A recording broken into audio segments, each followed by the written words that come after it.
Welcome to Kitchen Table Life with Nancy and Charity, a podcast where friends gather to spill the coffee. We talk practical truth about life's challenges, loving well, and leading strong. Come on, friends, and gather round.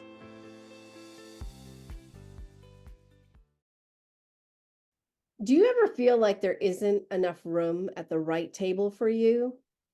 Feel like you get stuck at the kids' table a little too often? Well, today we're going to talk about having dinner with Jesus. Happy Thanksgiving!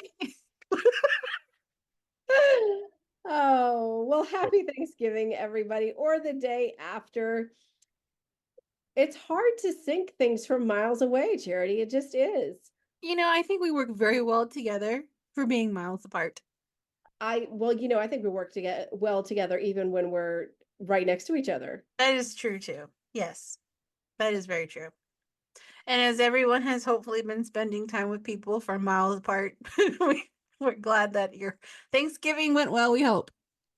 Or maybe you're ready to reclaim those miles apart at this point. Maybe you've had family at your house for the whole week, and that's okay. But this is the time of year when friends and family start gathering around the dinner table. Maybe you go to a certain family member or friend's house, or maybe you split the holiday a year on and a year off. I remember when we had a blended family. I mean, we still have a blended family, but they're all grown. They're all grown now. So we'd have, almost like 2 Thanksgivings. And I know some people, you're married. So one year you go to the wife's Thanksgiving, her family, and the next year the hubby's. Maybe you stay home and the whole brood comes to you. Charity, I know you had like a Friendsgiving. Yes. Maybe you even go it alone. I know, like, we just went to a restaurant. My kids are grown, and I was, the youngest is 20, and I was like, I'm just going to find somebody else who wants to cook for me. And it was beautiful. So we did something really different this year. Our godson, who's in his first year of college, his college is closer to us than back home. And he came to us instead. And we actually did a breakfast brunch Thanksgiving and watched the parade on TV. But it was like a Friendsgiving, right? You let other yeah. Yeah, it was like whosoever. Everyone, like whoever wanted to come join. Have a buffet of breakfast food and a parade. It's wonderful. It was very much come when you want, leave when you want. Thanks for coming. Thanks for eating. Love you. Bye. It was great. Awesome. Well, I know lots of planning and executing for the perfect holiday seem to go into play this time of year, but it isn't always the happiest time of year for everyone. It didn't used to be for me. I mean, Christmas used to be a time of stress and preparation, and honestly beyond that, because I know like we all have that, but for me it was about getting it right, people pleasing, and ultimately almost every year I felt like somehow I missed it or I didn't measure up. Ew, Nancy, that doesn't sound like fun. Well, and it wasn't, but I know, right? But now I love this time of year. In my earlier years, not knowing Jesus, not understanding the love of Jesus, not really understanding how God designed me to be in relationship with my kids or my family. And not that I didn't love my kids and my family before. It was just that constant, I missed it. I'm the worst mom ever. I yelled at my kids on Christmas Eve or, something like that and really what it was the stress was piling up because I carried the burden of everything myself. And I didn't know how to allow Jesus to bear my burdens in every season. And I got to tell you, my kids were almost nearly grown before I finally feel like I got it. And then I still feel like I miss it sometimes. Aw, that's But, sad. well, it is, but as messy and difficult as the seasons were to go through, I feel like I went from feeling like I failed as a mom or a wife or a friend or a daughter to now seeing the value in church and the value in family parties. Like, I don't dread getting together anymore. I'm like, this is an opportunity for me to show the love of Jesus, to be the only Jesus somebody might see. Or when I'm getting together with friends or other believers in these holiday seasons, I love it because we all have the power and the spirit of God within us. So there's an expectation that something great is going to come out of it because we're all carrying God within us. And Sure. how could we get together and it not be amazing? So my perspective shifted once I understood really whose table it was I was sitting at. Oh, I like that. Yeah. I love having people over. We have people over all the time. I'm talking like consistently all the time. I have people that know they're coming over pretty much every Sunday for dinner. That's awesome. Well, and then you're like, just stay. Like I remember a couple of months ago, you're like, oh, yeah, well, we had a movie night and it went super late. And so everybody just kind of crashed. There were bodies everywhere. We Yeah, just had a giant sleepover. we really did. It was great. And then the dogs bark all night. What Okay. are these people doing in my house? Yeah, and especially for our friends that live further away, and they don't want to be unwise. And it was like a spur of the minute, let's finish this movie that we've been watching kind of thing. And Right. but we enjoy having people over. And maybe it's because I tell them, hey, I'll cook for you. It might not be the best meal you've ever had, but you'll be fed. So that's the kind of community that we have. I have friends, they call me like Aunt C or Mama C or whatever, and it's just because Oh, I love Mama C. you That's know great. I don't think I've told you about that. Yeah, that's a thing. Oh, that's my favorite. I love that so much. So it's I don't give off that vibe or whatever it is, but I'm just the neighborhood church community mom, I guess. Love everybody, have you over for food, you can sleep on my couch. It's all good. Well, I had to come to a place where I would think when people came, I want them to feel the love of Jesus when they come here.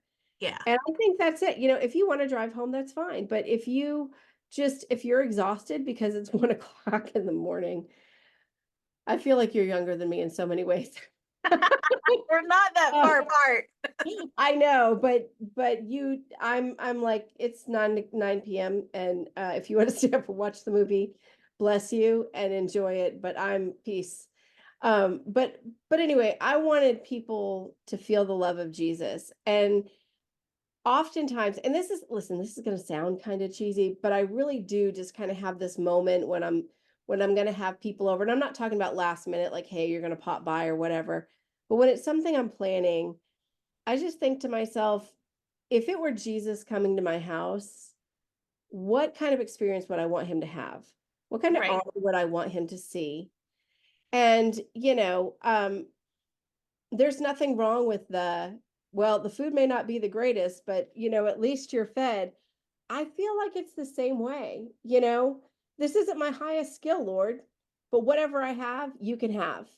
Right. You send people to my house, whatever I have, they can have. Right. It's God's anyways.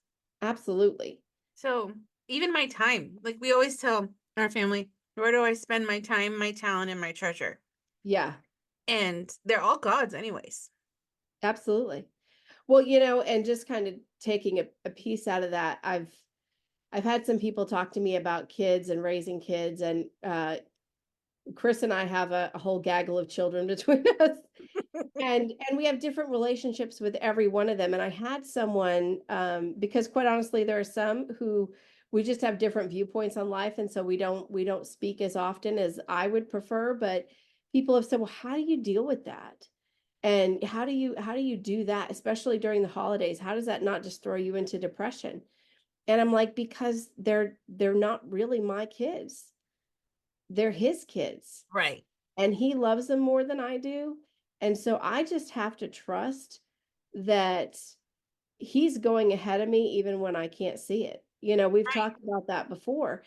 And I trust that he has a greater heart and a greater desire for them than I do. So I'm going to pray. I'm going to intercede. I'm going to pray that God will send them and show them his love through other people.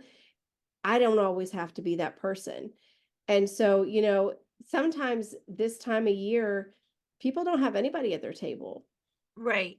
And God doesn't want that. And, we talked a little bit in our last podcast about indecision and being a little stubborn. And I think sometimes we have this vision of what our table should look like during the holidays, what our traditions should look like. And when those aren't met, all of a sudden we decide the holidays aren't worth celebrating. But I think like I love Christmas so much.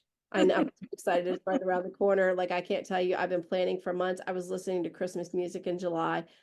I love Christmas, but the reason I love it so much is because people often settle back into the love they were designed to have for others, and that spirit of giving is there. Now, obviously, it gets commercialized and people go way above and beyond what is necessary, but it's almost like for a moment in time, even people that don't believe Jesus recognize the value of giving and sometimes even giving sacrificially. Right. And it just, I don't know, it makes me feel some kind of way. I want it like all year long, though. I want them to take it with them all year long. And that happens when we sit at God's table, and God wants us at his table. He wants us to spend the time talking and laughing and sharing and letting our guard down and being blessed. We were made for relationship, and he blesses us through relationship with one another. And Nancy, I want to tell you something really fast. I read. It was cool. It was really cool. And I don't remember where I read it, but it was like a scientific thing. And it takes 200 hours of spending time with someone, like quality time, not just like, oh, we sat on the same bus, but 200 hours of quality time for a person to actually consider someone as a friend. Not just more than an acquaintance, but like, oh, I know them, whatever. We go to the same church. That's an acquaintance. Spending time together, 200 hours. it's an investment. It is. And It's intentional. that's just the start. It's so important to let our guard down. I love what you just said about talking and laughing and sharing and letting our guard down. That's how we build community. There have been seasons that I felt like I didn't really have a friend, and this is probably, well, now I felt that when I went to a new church before too, because they're not instantaneous, it's not like, oh, and this is the friend section and you just pick out the one that you'd like and then you schedule a time. It doesn't work that way. It's intentional, but I think we get comfortable in our complacency, and we think, somebody hears the word, it takes 200 hours to make a friend, and they think, oh my goodness, 200 hours. I can't believe that. But what's interesting to me is that God will knit that time together faster than you can imagine. Right. Because you and I were acquaintances at one time. Right. At church. Of all things. Yeah. And it was Bible studies. It was a common ground. Mm-hmm. It was church. It was events. And so that's kind of like the testing ground, right? Because I have that safe space, and I'm going to know a little bit whether you're crazy, whether or not you're going to talk about my business, whether or not you're going to be polite. And then we start branching out a little bit at a time. It was an hour at a time. It was a couple hours at a time. And now we get together, we do podcasts and then talk for 4 hours. So I don't know, we're into the thousands of hours now, and our friendship looks very different than it did, but we had to invest the time. We had to sit at each other's tables. We had to have conversations. We have to have hard conversations. Mm-hmm. There are times that I did things you didn't like and vice versa. But what I didn't do is go, I'm going to throw away hundreds of hours because you made me feel uncomfortable with something you said, or vice versa. It was, let's talk it out. Let's keep remaining in relationship with one another. And you still know I'm crazy. Well, I mean, I think that's why we're friends, But I think sometimes people, when they do build relationships, they don't know the walking through part. Not everyone has to have the same opinion. Not everyone has to like the same things. Mhm. Everyone brings different personalities and experiences and characteristics to friendship. And you don't have to mirror someone. Well, and we have to stop quitting when it's hard. And, I think that too, the Bible talks a lot about the different tables that people sit at in relationships, and there was an expectation that it wasn't always going to be comfortable. You know, in Luke, Jesus talked about, but when you give a feast, invite the poor, the crippled, the lame, the blind. Mm-hmm. Whoops, that's not convenient. These folks don't always come to the table the way we thought they would. Eating Be with like, I don't have a handicap sticker. right. For me and I don't have in order for somebody to eat here, I would have to move.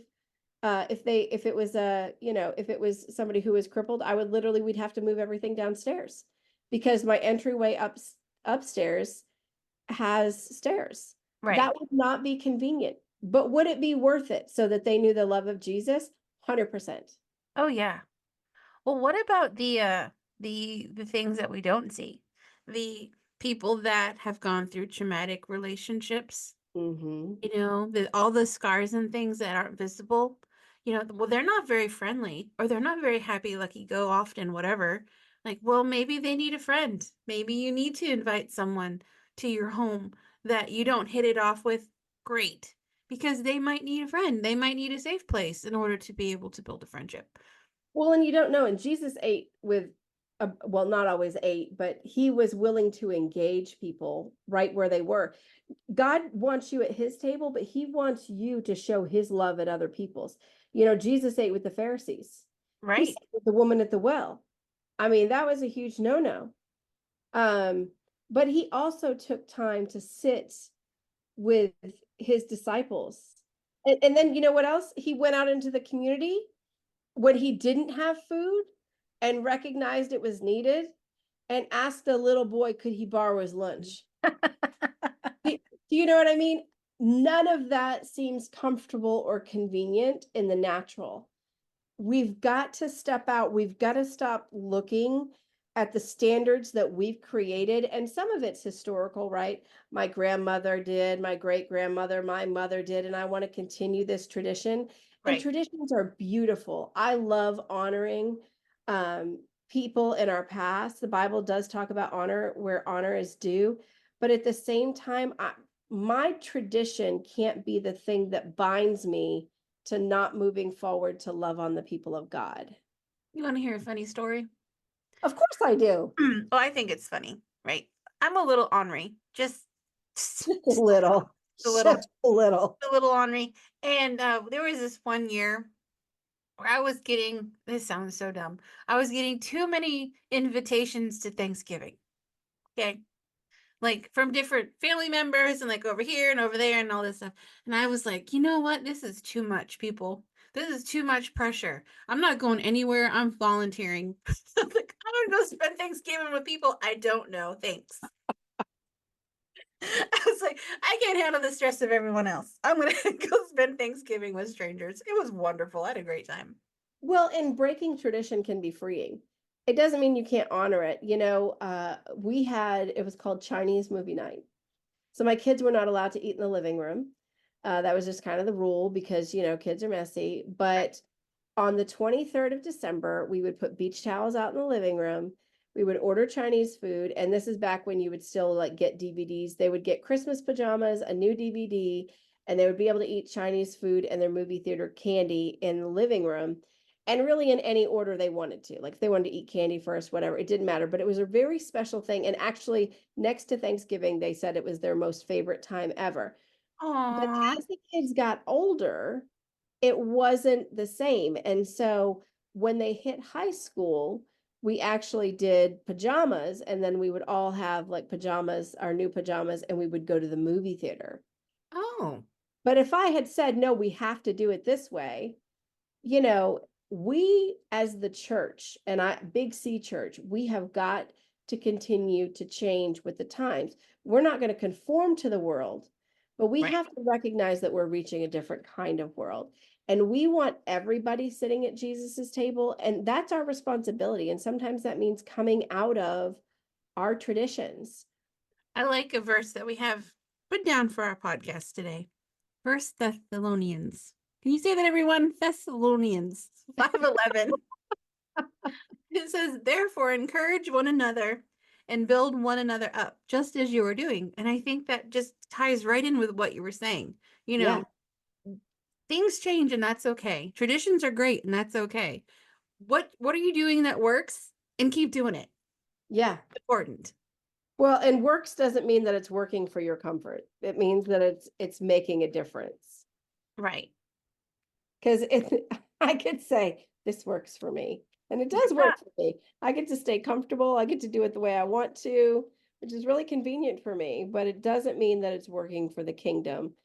And I think that our greatest focus, as we talk about gathering around tables with families, is that we have got to first recognize that we are, that Jesus wants us at his table. But Hmm. the second we're at his table, he wants us to bring other people to his table. Philippians chapter 2, verse 3 says, do nothing from selfish ambition or conceit, but in humility, count others as more significant than yourselves. And I think we can get that twisted this time of year, especially in America. We lose the focus. You see the signs, Jesus is the reason for the season. Hmm. Get that, but I actually don't like the sign because I think Jesus is the reason for every season. I agree. So I'm like, great sign. You want to use it? You decorate your table. That's great. Go for it. But it's just like, for me, like, it's almost a conviction thing for me. Like, if this is the only season where I'm recognizing Jesus working in my life or through my life, then I've got a problem. Well, I think and this is a total side train here, but that's okay. I think the reason that that came out, Jesus is the reason for the season, it was Christians' way to combat the fact that there were people that were saying things that were counter to, Christmas is a season we celebrate Jesus. And I think we have to stop combating things like, listen, I know Islam is real. I know Buddhism and Hinduism and atheists and all that. Like, it's all very real, and people are um clinging to those things, right? But they're clinging to those things because they're looking for answers. Mm-hmm. And if they're investing in them because they're getting the answers they're seeking. Mm. If Jesus is the reason for the season, Jesus is the reason for every single day. And we need to stop acting like that Jesus is in a box and his feelings are about to get hurt. And we need to live lives that make people who are living a season counter to him want what he has. And we're the only voice that is going to make that happen. And that's the power that's within us. And we have to start recognizing that and inviting people who make us uncomfortable to our table so that we can show them the love of Jesus, because that's exactly where he wants them. That's right. If you're not having regular good old fashioned conversation with someone, they're not going to listen to your religious opinions. Right. They're not going to listen at all. That's And just we have to remember that when we're sitting at other people's tables, that sometimes we're invited. I don't know about you, Charity, but there are sometimes that I'm invited to sit at tables and they didn't invite Jesus in when I got there. Do you know what I'm saying? Like, right. their table, there's no Jesus at their table at all, but they've invited me for this moment. And what they don't know is, unknowingly they've invited Jesus to their table.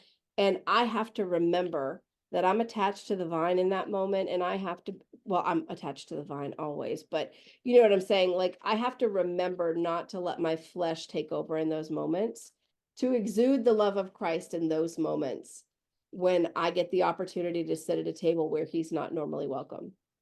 Well, it reminds me of having like inviting people to your table or anyone, like people you don't know or creating new friends, whatever it is. Um, Psalm 68:6. God places the lonely in families. I love that. Say that again. God places the lonely in families. And I want to be a family. As a church, we're supposed to be the family of God. That's why it's so important to not ridicule someone. Mm-hmm. And I love what you say. Don't hear what I'm not saying. So don't hear what I'm not saying. Accept people for who they are, love them where they're at, help them rise above where they're at if Mm-hmm. that's how God is helping them. You know what I mean? Show Mm-hmm. them the love of Jesus. Just love people for who they are, but don't love their sin, love them. Right. Don't let someone's sin get in the way of you loving them.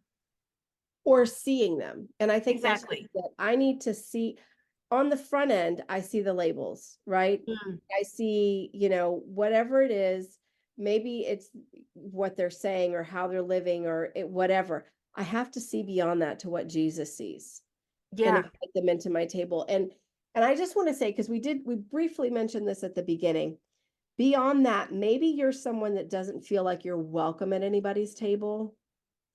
Find a table, try a new table. Right. You know what I mean? You will find your people and you will find your place, but don't allow yourself to remain isolated, because that is where the enemy will give you, he will feed you lies and you will continue to water them, believing that you're not welcome at any table. And it's just not the truth. As we close today, first of all, Charity and I hope that you and your families have a fabulous holiday season. We do have a special treat coming out for you. We're going to do a special Christmas edition, Kitchen Table Life, which I'm super excited about. So look for a bonus episode to drop next month. But let's remember that we are not alone. Let's be the welcoming arms of Jesus and invite people to our table. It doesn't have to be just holiday dinners. It can be lunch, a cup of coffee. But what's important is that we share the love of Jesus with the community around us. Let us listen, encourage, share, and pray for each other. And just a friendly reminder that we thank you for joining us at our table.